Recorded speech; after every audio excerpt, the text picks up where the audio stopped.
Ever since childhood, we always had the sense of being alone. When we felt alone, we would cry our eyes out and wonder where did mom and dad go. So we knew from a young age that we could never be apart from another human being. It's a great feeling we get when we're able to talk about our weekend plans or discuss what show is popular right now, or even talk about politics. But what happens when you strip that all away? Strip the others from your act. Now what's that called? It's called a solo. It's driving to your ex-girlfriend's house at 3 a.m, wondering if she ever answers the door or not. It's that dark feeling in the pit of your stomach you get when you feel the onset of stage fright. You feel like nothing in the world is here for you, and nothing ever will be. It's waking up from a nap and wishing you never woke up. It's wanting to be friends with people, but not knowing if you could ever trust them. You see, this is called being alone. When everyone you love is not in sight, it's just you and your mind.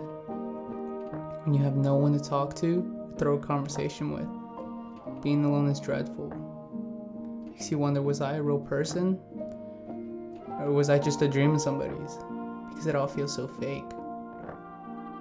It's common knowledge that when we are alone, we start to remember things about ourselves. I remember having my 5th birthday party with my family in the neighborhood park.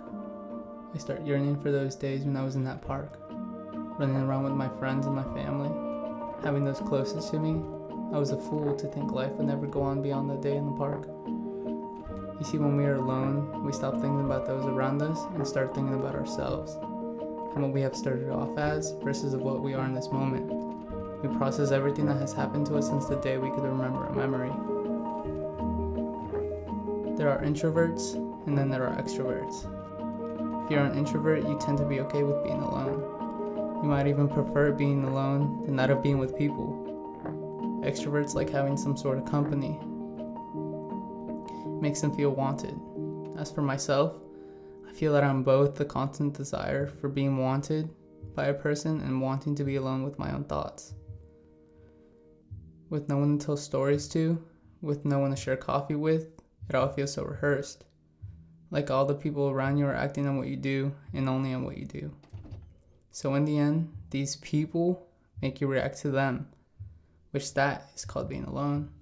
And not having anyone real to talk to, with your hands and feet tied, there's nothing you can do but sit back and watch as the show goes on with or without you.